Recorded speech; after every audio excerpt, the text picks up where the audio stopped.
Hello, everybody, and welcome to my next series. This is one that's been cooking for a while. Patreon finally selected it. This is Let's Play Fallout, the OG, the original.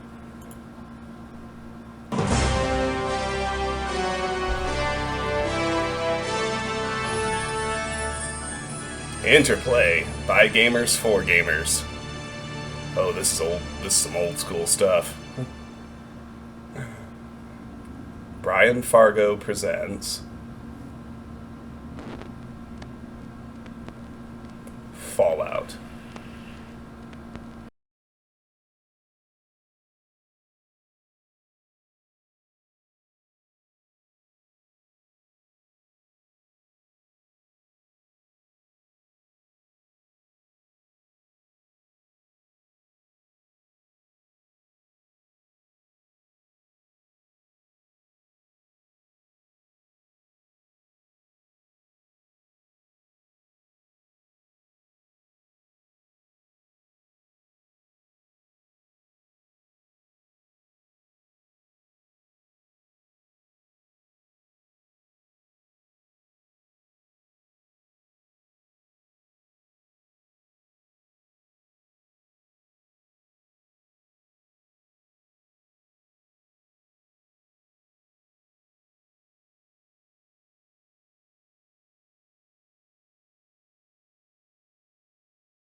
Oh, I forgot how much I love all of these games. How do you forget something like that? Good question. War. Producer? No, War never changes. don't talk over on The program. Romans waged war to gather slaves and wealth. Spain built an empire from its lust for gold and territory. Hitler shaped a battered Germany into an economic superpower. But war never changes. In the 21st century, war was still waged over the resources that could be acquired. Only this time, the spoils of war were also its weapons. Petroleum and uranium. For these resources, China would invade Alaska, the US would annex Canada, and the European Commonwealth would dissolve into quarreling, bickering nation-states bent on controlling the last remaining resources on Earth. In 2077, the storm of World War had come again. In 2 brief hours, most of the planet was reduced to cinders.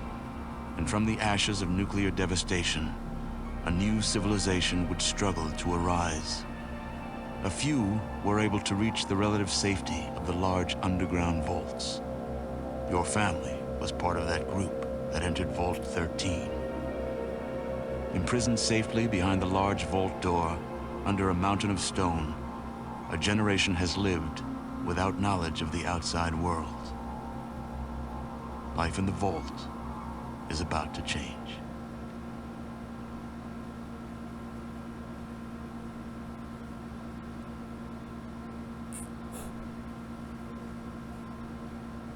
Here we go. Let's start by tweaking our options. 1997. Wow, this game is 25 years old. Start with my screen settings.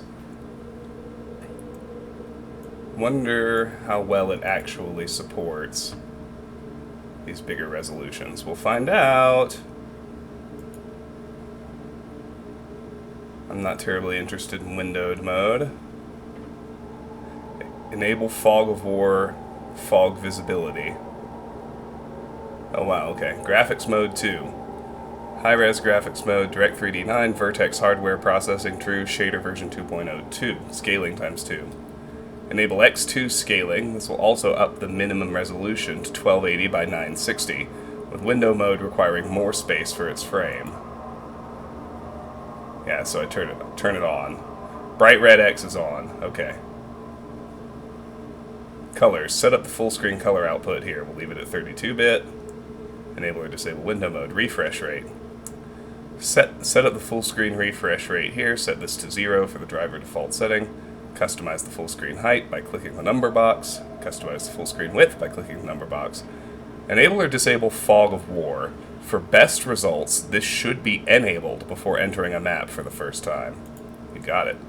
Fog visibility. Adjust the light level and the mouse look-at visibility of floors, walls, and scenery under the fog. Off. Floors, walls, and scenery will always be visible and mouse look-at will function normally. Dark. Floors, walls, and scenery will be darkened and unresponsive to mouse look-at until discovered. Brighter. Floors, walls, and scenery...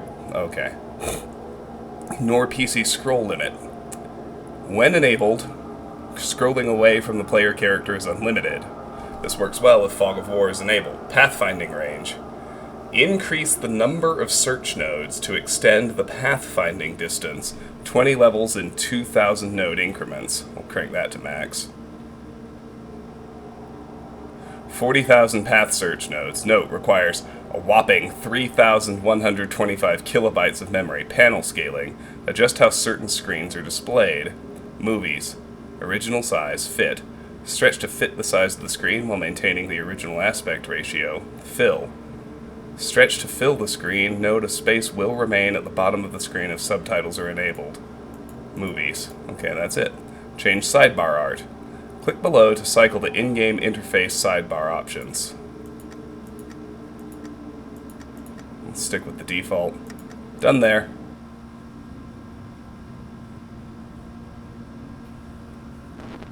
I don't need to see the intro again, but, you know, thanks for that.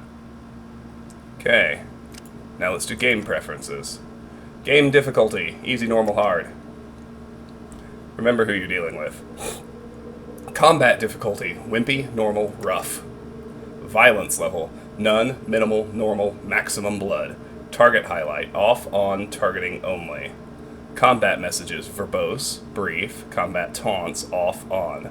Language filter, off, on. Running, normal, always. Subtitles, on. Item highlight, on. Combat speed, I'll leave that at normal. Affect player speed. Nah, this game's turn-based, isn't it? Let's go fastest. Affect player speed. Text delay. Slow, normal, faster. Master audio volume. Off, quiet, normal, loud. Music or movie volume. Off, quiet, normal, loud. Sound effects volume. Off, quiet, normal, loud. Speech volume. Off, quiet, normal, loud. Brightness level. Normal, brighter. Mouse sensitivity. Normal, faster. Okay, don't need to mess with mouse sensitivity too much in a isometric RPG. It's not like a shooter. Alright, let's begin. New game. So you got 3 possible pre-made characters. I'm not going to use any of them, but I will show them to you, because I think, not that it really matters, but I think technically their existence is canon. So you can take, you can modify, or you can create a character from scratch. Max Stone. VID 208-197-88125. Strength 10, heroic. Perception 4, fair. Endurance 9, excellent. Charisma 4, fair. Intelligence 4, fair.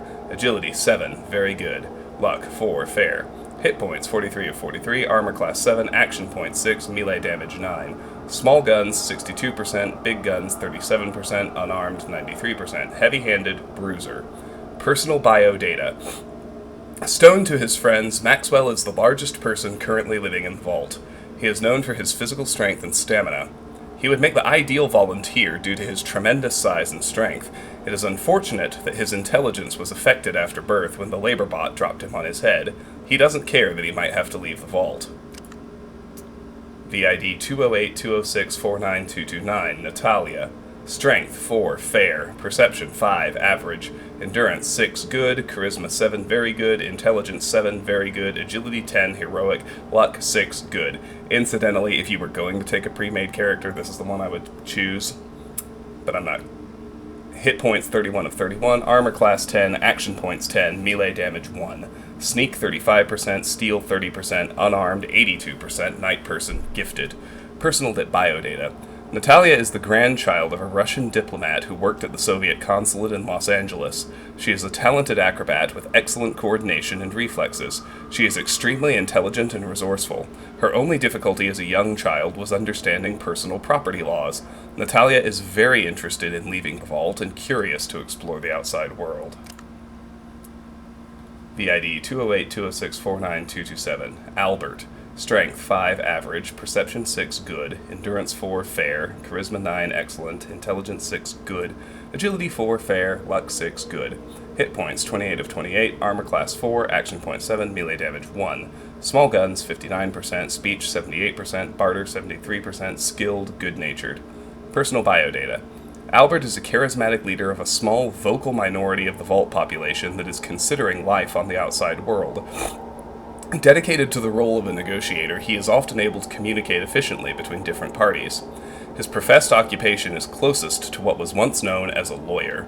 Albert is often able to convince others that his ideas are correct. Let's create a character of our own. So, your name will be T-Witty. Your age doesn't matter, but might as well set it to my actual age. Oh, wow. I'm too old. Jesus. And match it to my actual sex. But none of these things matter. You get some slightly different dialogue based on your gender, but it doesn't affect the game in any material way. These, on the other hand, matter very much. Strength. Raw physical strength. A high strength is good for physical characters. Modifies hit points, melee damage, and carry weight. Now, you will suffer a bit in the early going from a low strength, but the secret, or if you're planning ahead, is that once you unlock power armor, which, unlike the Bethesda later Fallouts, has no downsides at all in this game, your strength is automatically set to 10, no matter what your character's base strength is. So I'm actually going to drop it to 4, from average to fair, so I've got 6 points to distribute now. Hit points, 29 of 29. Now, these are the possible status conditions. They're grayed out because I don't have any at the moment, but you can be poisoned, radiated, eye damage, crippled right arm, crippled left arm, crippled right leg, crippled left leg. Perception. The ability to see, hear, taste, and notice unusual things. A high perception is important for a sharpshooter. Modifies sequence and ranged combat distance modifiers. We want a high perception. I'm going to take it up to 7. Very good. Endurance. Stamina and physical toughness. A character with a high endurance will survive where others may not. Modifies hit points, poison and radiation resistance, healing rate, and the additional hit points per level. Gonna leave it at 5. Average is good enough. Charisma. A combination of appearance and charm. A high charisma is important for characters that want to influence people with words. Modifies NPC reactions and barter prices. We're gonna leave that at 5. Intelligence. Knowledge, wisdom, and the ability to think quickly. A high intelligence is important for any character. Modifies the number of new skill points per level, dialogue options, and many skills. We want to raise intelligence to 7, to very good. Agility, also important. Coordination and the ability to move well. A high agility is important for any active character. Modifies action points, armor class, sequence, and many skills. Take that to 6. And finally, luck. Fate, karma. An extremely high or low luck will affect the character, somehow. Events and situations will be changed by how lucky or unlucky your character is. Finally, we're going to take that up to good as well. So, our derived stats become armor class 6, action points 8, carry weight 125, melee damage 1, damage resistance 0%, poison resistance 25%, radiation resistance 10%, sequence 14, healing rate 1, critical chance 6%. So, for tag skills, let's look through them. Small guns, base 35% plus agility, so I land at 41. The use, care, and general knowledge of small firearms, pistols, SMGs, and rifles. Big guns, base 10% plus agility. The operation and maintenance of really big guns, miniguns, rocket launchers, flamethrowers, and such. Energy weapons, base 10% plus agility. The care and feeding of energy-based weapons, how to arm and operate weapons that use laser or plasma technology. Unarmed, base 65% plus agility plus strength divided by 2, base 70. a combination of martial arts, boxing, and other hand-to-hand martial arts, combat with your hands and feet. Melee weapons. Base 55% plus agility plus strength over 2, using non-ranged weapons in hand-to-hand or melee combat, knives, sledgehammers, spears, clubs, and so on. Throwing.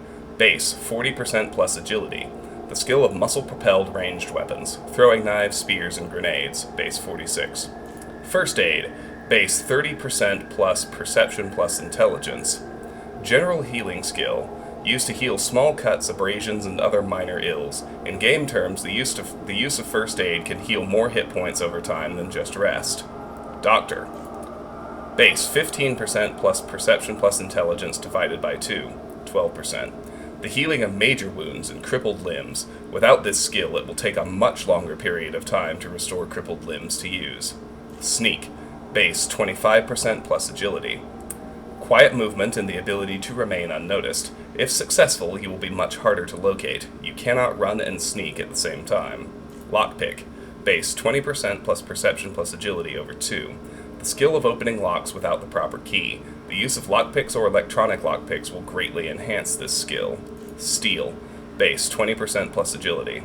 The ability to make the things of others your own can be used to steal from people or places. Traps. So base 16%. Traps. Base 20% plus perception plus agility over 2, 16%. The finding and removal of traps, also the setting of explosives for demolition purposes. Science. Base 25% plus 2 times intelligence. Covers a variety of high technology skills, such as computers, biology, physics, and geology. These descriptions, by the way, are very clearly wrong for what the percentage lands on. That's alright. Repair. Base 20% plus intelligence. The practical application of the science skill, the fixing of broken equipment, machinery, and electronics. 17. Speech. Base 25% plus 2 times charisma. 25%. The ability to communicate in a practical and efficient manner. The skill of convincing others that your position is correct. The ability to lie and not get caught. Barter.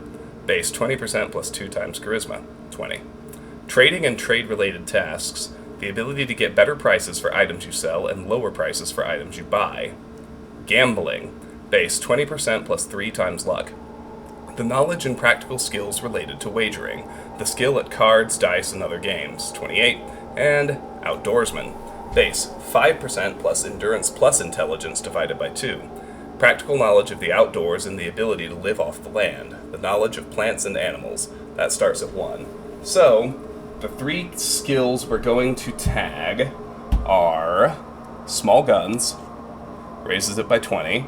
It also makes your tag skills get 2 boosts. They get a 20-point boost out the gate, and they also are much easier to level up. Small gun, so my choices are pretty straightforward. Small guns is just surviving combat early in the game. Gambling is our way to functionally never have to worry about money, particularly with decent luck. And I'm going to do energy weapons, because I'm planning on revolving my endgame around the alien blaster, by far the best weapon in the game, and we want to be able to get energy weapons proficient sooner rather than later. There's an argument to be made not to tag energy weapons and to tag speech instead. They're both very good, they're both very useful. I'm going more combat-oriented, because this is a game where you can always save scum. Alright, and then we have optional traits. Oh, I didn't even look at these, did I? Skills. Skills are learned knowledge. Skills increase by experience, or during the course of the game by special events. The higher the skill level, the better you are at that skill. Tag skills. Tag skills are skills your character specializes in. Each tag skill gains plus 20% and increases twice as fast. You must pick 3 tag skills. Optional traits. Optional traits describe your character in more detail. All traits will have positive and negative effects. You may choose up to 2 traits during creation. Fast metabolism. Your metabolic rate is twice normal. This means that you are much less resistant to radiation and poison, but your body heals faster. Totally not worth it. We need radiation resistance. There's one particular area in this game where it's absolutely vital, and healing goes fast enough anyway. Bruiser. A little slower, but a little bigger. You may not hit as often, but they will feel it when you do. Your total action points are lowered, but your strength is increased. Like I said, we can get strength 10 anyway just by wearing power armor, and action points are vital in this game's combat system. Absolutely vital. Small frame. You are not quite as big as the other Vault Dwellers, but that never slowed you down. You can't carry as much, but you are more agile. There's an argument to be made for that, but the extra agility is nice, but carry weight's pretty low as is, since I went with low strength, so for this one I'm not going to do it. One-hander. One of your hands is very dominant. You excel with single-handed weapons, but two-handed weapons cause a problem. Most of the best guns in the game are two-handed, so that's a non-starter. Finesse. Your attacks show a lot of finesse. You don't do as much damage, but you cause more critical hits. That's pretty okay, but... Kamikaze. By not paying attention to any threats, you can act a lot faster in a turn. This lowers your armor class to just what you are wearing, but you sequence much faster in a combat turn. Heavy-handed. You swing harder, not better. Your attacks are very brutal, but lack finesse. You rarely cause a good critical, but you always do more melee damage. That's not worth it. You shouldn't be using melee weapons most of the time. Fast shot. You don't have time to aim for a targeted attack, because you attack faster than normal people. It costs you one less action point to use a weapon. Bloody mess. By some strange twist of fate, people around you die violently. You always see the worst way a person can die. That one has no downside and it's fun, so that's one of the ones I'm taking. Jinxed. The good thing is that everyone around you has more critical failures in combat. The bad thing is so do you. Good-natured. You studied less combative skills as you were growing up. Your combat skills start at a lower level, but first aid, doctor, speech, and barter are substantially improved. Chem-reliant. You crave chems more easily. Your chance to crave chems is twice normal, but you recover faster from their ill effects. Chem-resistant.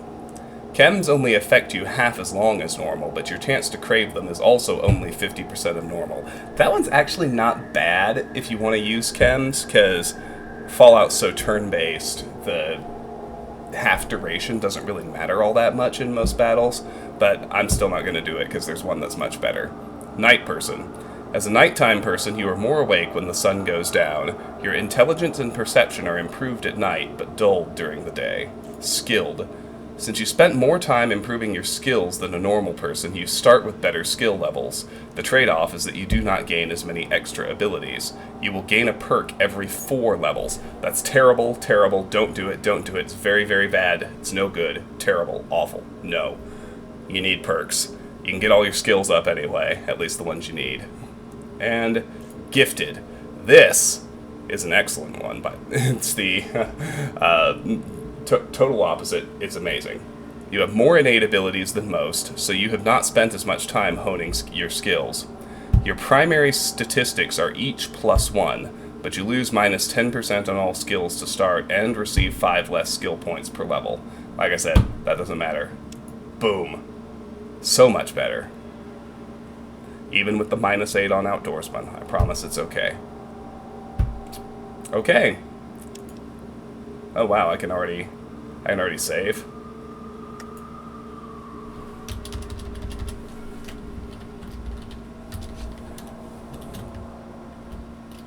Here we go. Okay. I think we're just about set. Let's hit done. Ah, you're here. Good. We've got a problem. A big one. The controller chip for our water purification system has given up the ghost. Can't make another one, and the process is too complicated for a workaround system. Simply put, we're running out of drinking water. No water, no vault. This is crucial to our survival. And frankly, I think you're the only hope we have. You need to go find us another controller chip. We estimate we have 4 to 5 months before the vault runs out of water. We need that chip. We marked your map with the location of another vault. Not a bad place to start, I think. Look, just be safe. Okay?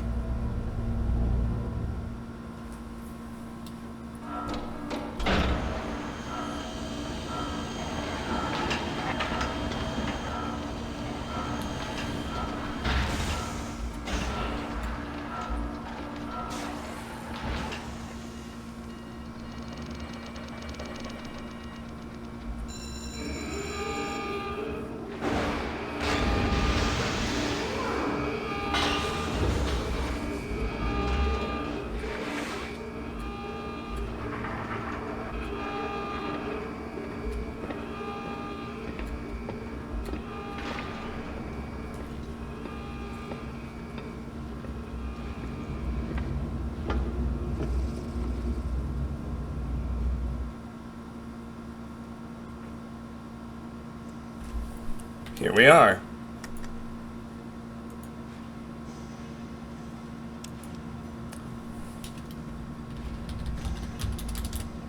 Alright.